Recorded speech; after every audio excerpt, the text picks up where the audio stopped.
Maddie, and today I'm getting ready for a birthday party. Have you been to a birthday party? They're really fun, aren't they? Birthdays can be celebrated in lots of different ways. You might play fun birthday games, or sing birthday songs, or eat special food. But there's something else you might find at a birthday party. Can you guess what it is? That's right, it's a cake. One of my favourites is called Victoria Sponge. I love all of the jam and cream inside it. And these bits are called sponge. Sponge is made from lots of different ingredients, like milk, flour, butter, eggs, and sugar. But do you know how sponge becomes thick, lovely and bouncy, just like this? How does a cake work? Let's find out. How does it work? A cake. To show you how a cake works, I'm going to bake a cake for the party. Now I need to mix all of our ingredients together in a big bowl. In goes the sugar with the flour, and then the butter. And now for the fun bit, cracking the eggs. And the milk. Oh, and we mustn't forget this. This is called baking powder, and it's a special ingredient that will make sure our cake rises in the oven. Now we need to mix all our ingredients together. And for that, we need an electric whisk. Watch this. Because it works really quickly, it's going to put lots of air bubbles into the mix. Listen to the sound of the electric whisk. It's like an aeroplane taking off.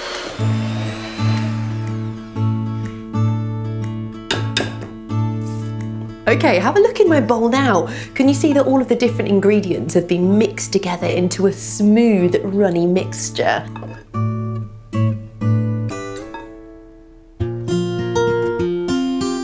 I'm just pouring our mixture into 2 cake moulds ready to go into a hot oven.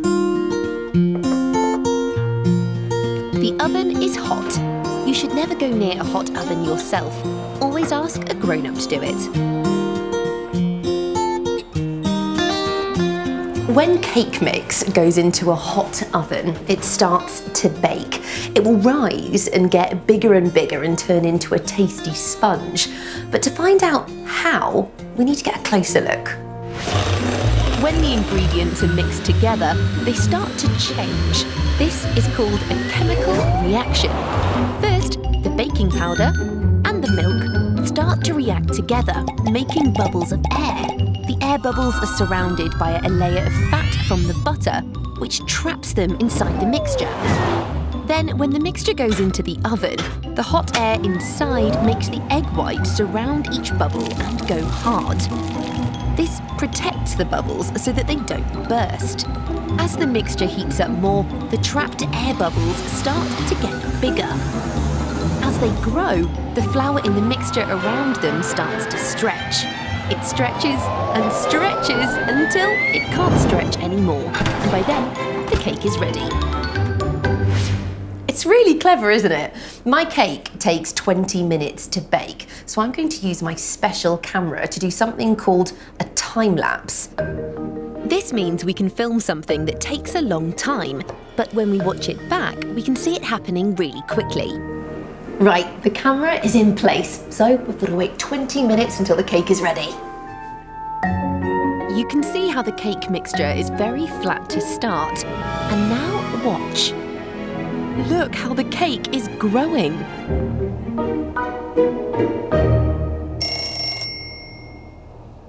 I think it's ready. Perfect. Sponge number 1. And sponge number 2. The sponge has got so much bigger and they smell fantastic. Look, they've risen by about this much. That's 3 centimetres. Now I just need to add the finishing touches to our cake. I loved seeing how cake works. What was your favourite bit? Do you remember the special ingredient that made the cake rise when it reacted to the milk? It's baking powder. Did you hear the sound of the electric whisk?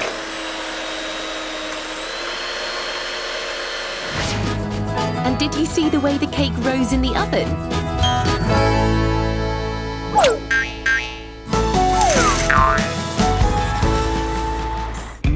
So now you know how a cake works, and you know all about the special chemical reaction that happens inside the cake and how the air bubbles make the cake rise. And if we cut into the cake, you'll see that the air bubbles are still there, and that's what makes the sponge nice and fluffy.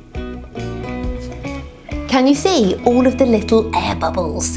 This cake looks like it's going to be yummy. I love having parties at my house, but you can have parties in lots of different places. In the garden, in a park, a swimming pool. I can think of another place you might have a party. Do you know what it is? It's a soft play centre. Brilliant! I like crawling through the rollers and running through the tubes. And playing in the ball pool. But do you know how all of these things in a soft play centre are made? Let's find out. How is it made? Soft play. To find out, I've come here to a soft play factory. They make lots of soft play items here. They come in different shapes and sizes, lots of different bright colours, and of course, they're all soft, even the floor. Let's see how they make the floor. Like all the soft play items made here, the floor pads start off with this. It's a material called PVC. It's really shiny, isn't it? This is Sarah, and she's going to cut out all the pieces we need to make a floor pad. She starts by drawing a big square on the PVC. This will be the top of the floor pad. The square is then cut out. Listen to the sound of the scissors. Next, Sarah cuts out the bottom of the floor pad, and then the sides. Once all the pieces have been cut out, they need to be sewn together. And that happens here. Maria is going to use a sewing machine to sew all the pieces together. Maria is sewing the floor pad inside out. She does this so when it's turned the right way out, all of the stitches are hidden and it looks lovely and neat. The zip here is where the filling is going to go inside. It's a bit like a bigger version of a cushion cover on a sofa. To make the floor pad soft and squishy, the skin is filled with a material called foam. There are lots of different types of foam, but this is the foam that they use for a floor pad. Can you see that when I squeeze it, it's soft and squishy? Let's use my special microscope camera to get a closer look at the foam. Whoa, look at that! That is incredible. Can you see that there are lots and lots of tiny gaps? Well, those gaps are actually bubbles of air, and it's the air that makes the foam soft and squishy, so it's safe to play and jump around on. Before the foam can be put in the cover, Colin turns it the right way round. Look, now all the seams are hidden inside, and the edges look really neat. Now the foam can go inside the cover. The foam has to reach every little corner, but Colin makes it look easy. Brilliant, all zipped up, and here we have one finished floor pad. But a soft play centre needs more than just floor pads. This is a parrot you can sit and rock on like this. It's really fun, isn't it? Shall we see how the parrot's made? Let's find out. The rocking parrot is made with the same PVC material. The only difference is that this time Sarah is going to use a template. This is a template. Can you see it's the same shape as the rocking parrot? The template is placed onto the material, and Sarah draws around it with a pencil. She then uses a tool called a scalpel to carefully cut out the shape. So, to make the parrot, there are two side pieces like this one and the top part where you sit. But the rocking parrot also needs some smaller pieces, like the eyes and a beak and the wings. But the wings look a little plain, don't they?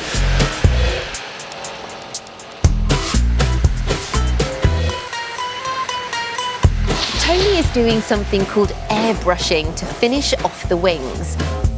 The airbrush sucks up paint through a tube into the nozzle. Then air is blown through the nozzle to push paint out the end in a fine mist. Tony now glues the smaller pieces onto the parrot's body. It's really starting to look like a parrot now. And then all the pieces are sewn together. Now the parrot is ready for the next stage. Thank you. Colin's turning the parrot cover the right way out. Do you remember what we need next? That's right, it's the foam.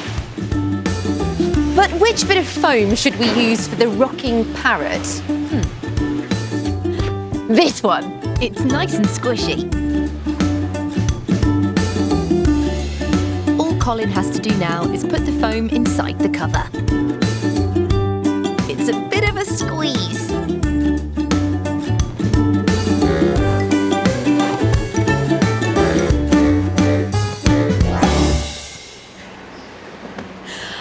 And there we go, one finished parrot. It looks great, doesn't it? Ready for someone to play on. What was your favourite bit about seeing how soft play items are made? Do you remember the name of the material used to stuff the floor pad and parrot? That's right, it's called foam. Did you hear the sound of the scissors as they cut the PVC material? And did you see all the air bubbles when we looked at the foam with my special camera?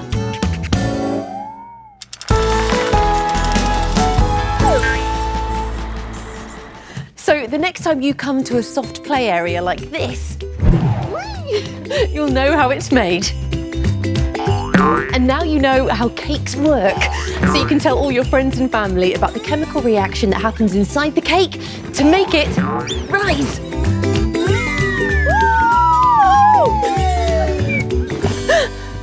See you next time. There are lots of things